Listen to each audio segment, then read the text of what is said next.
Hello, welcome to my channel successive government job. আমি তোমাদের Ismail sir. আজকে গুরুত্বপূর্ণ নোটিশ নিয়ে চলে এসেছি তোমাদের। বহুদিন যে অপেক্ষা করে আসে WB Kolkata police short notice কবে নাগাদ প্রকাশিত হবে সে বিষয়ে আজকে কথা বলতে চলেছি।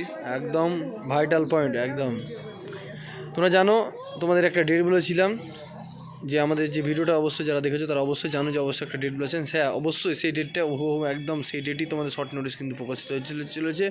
সেই ডেটটা আজকে বলেছি এবং কেপি কবে নাগাদ বেরা হবে এবং আবগারি ভ্যাকান্সি দ্রুত নিয়োগ হয়েছে। সিলেবাস তোমাদের পরিবর্তন হয়েছে, খুবই একটা পরিবর্তন হয়েছে। সিলেবাসের কোনো খবর আসছে কিন্তু পরিবর্তন হবে, এটা একটা বিগ আপডেট উঠে এসছে। আর যদি চ্যানেলটাকে ভালো লাগে অবশ্যই লাইক কমেন্ট শেয়ার করো। তোমাদের বিগ আপডেট বলেছিলাম 16 তারিখ থেকে শুরু হয়ে যাবে ফর্ম ফিল আপ। 16 তারিখ 15 তারিখের পর 16 তারিখ যে কোনো মুহূর্তে তোমাদের শর্ট নোটিশ কিন্তু প্রকাশিত হয়ে যাবে। যে কোনো মুহূর্তে শর্ট নোটিশ প্রকাশিত হয়ে যাবে। আর কলকাতা পুলিশ ভ্যাকান্সি তোমাদের এই মাসেই শেষ উইকে, মানে সেকেন্ড উইকে, তোমার থার্ড উইকের দিকে পড়ে যাবে। থার্ড উইকের দিকে একদম শর্ট নোটিশ কিন্তু প্রকাশিত হয়ে যাবে। একদম সর্বপ্রথম ইউটিউবে তোমাদের যে কোনো কথা জেনে শুনে বলা হয়। সমস্ত কথা জানি, তারপর ভুংচাং কথা বলি না। তোমাদের যে কোনো কথা জেনে শুনে বলা হয়।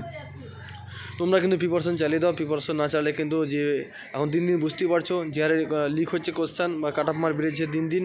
তুমি যদি এখন থেকে ঠিকভাবে না প্রিপারেশন নাও কিন্তু পরবর্তীতে যে ভ্যাকান্সি ছাড়বে কি আদৌ সন্দেহ আছে। ঠিক আছে, পরের ভিডিওতে দেখা হচ্ছে নেক্সট ভিডিও। জয় হিন্দ, বন্দে মাতরম।